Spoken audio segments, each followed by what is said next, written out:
What's going on, guys? Today in this video we're going to do a comparison of the Bose QC45 versus the Sony WH-1000XM4. One of these options offers a lot more convenience and overall versatility, so for me, between these two, it's a pretty easy decision. But we're going to cover all the details and hopefully help you guys make that decision for yourself. So let's go ahead and jump right into it. So starting off with the price, the Bose QC45 are coming in at $330, while the Sonys are coming in at $350. So only a $20 price difference. From a physical standpoint, you're getting a plastic build with both of these options, which helps to keep the weight down. The QC45 are coming in at 8.5 ounces, while the Sonys are coming in at about 8.9 ounces. So not really a huge difference in terms of their weight. As far as how they feel, the Sonys have a smoother, softer plastic finish, specifically on the exterior of the ear cups, so they do feel a little more pleasing in the hands. As far as your playback controls, with the QC45s, on the right ear cup, you're getting your standard 3-button setup with your multi-function button in the middle and then your volume up and down buttons. With the Sonys, you're getting touch sensitive controls, so you use the exterior of the right ear cup to tap as well as swipe, and that's going to control your playback functions. Moving on to the Bluetooth connection, the Bose QC45 are running Bluetooth 5.1 and they're using SBC as well as AAC as their audio codecs.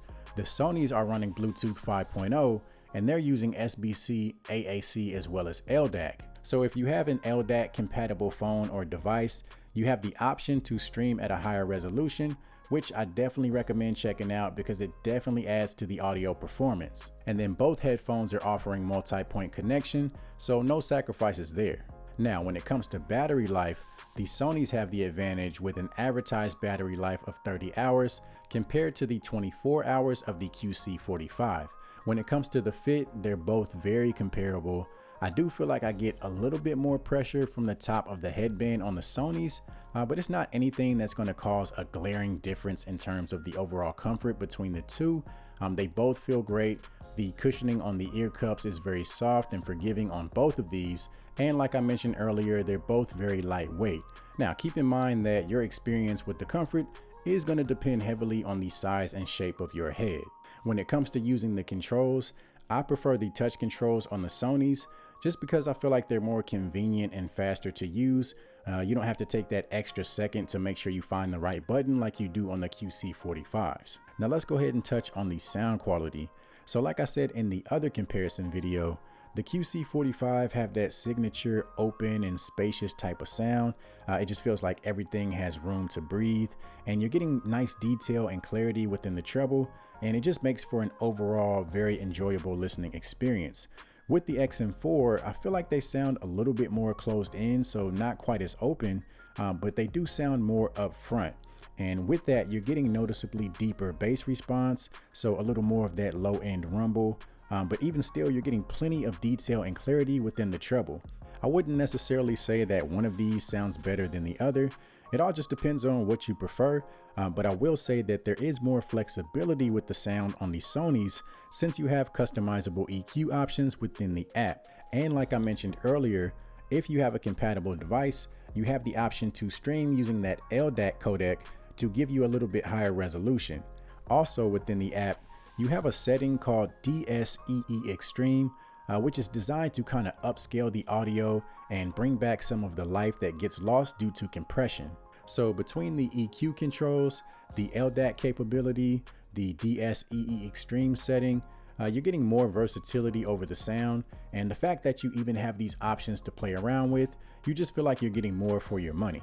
Moving over to the active noise cancellation, to make it short, you're getting noticeably more effective ANC with the Sonys compared to the QC45. And on top of that, again, you're getting more versatility because within the Sony app, you have an adjustable slider for the ambient sound control, so you can really dial these in and find the exact level of ANC that you're looking for. You're also getting Sony's adaptive sound control, which is basically going to adjust your ambient sound based on your activity. So the headphones are going to sense whether you're sitting, whether you're walking, whether you're commuting, and adjust the ambient sound accordingly to give you the best possible experience. You can even dive into the settings and customize them and say, okay, when I'm walking, I want this level of ambient sound. When I'm commuting, I want that level of ambient sound. That way it takes away the guesswork. When it comes to the transparency mode or the ambient mode, the Bose QC45 have what they call aware mode, which honestly doesn't really sound much different than just turning the ANC off. So it doesn't really sound like the headphones are working to kind of draw in your surroundings so that you can be more aware. To my ears, the transparency mode on the Sonys does a better job of allowing you to hear your surroundings, and within the app it even has an option to specifically focus on voices. So this kind of just filters out lower frequency sounds so that voices kind of make it through the headphones a little more clearly.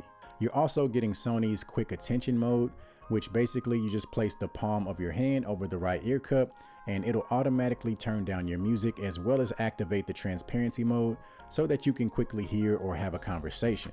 On top of that, you have the option to use the speak to chat feature, which essentially does the same thing. The headphones will detect whenever you start speaking and automatically turn down your music and activate the transparency mode so you can conveniently have a conversation. And then lastly, you also have the auto pause feature, which means anytime you remove the headphones from your head, your music will automatically pause, and then once you place them back on your head, it'll automatically resume. Now let's go ahead and do a microphone comparison to give you guys an idea of the respective call quality. All right, I found a nice busy street. These are the Sonys, so hopefully you guys can hear me. I want to see how well these kind of block out the road noise behind me. So again, this is just a mic test. Testing 1 2 3. Testing 1 2 3. All right, so this is a microphone test of the QC45. As you guys can see, there's literally a highway right behind me, so this should be a pretty good area to test out the microphones, see how well they filter out the background noise. So as you guys can see, the Sonys are bringing way more to the table in terms of convenience and just overall user experience. And for there to only be a $20 price difference, to me, the decision is pretty easy.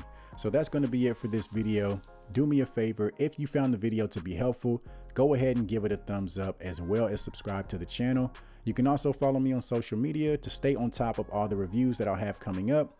And if you're interested in grabbing either of these headphones, be sure to check out the links down in the description. Aside from that, as always, I'll see you guys in the next one.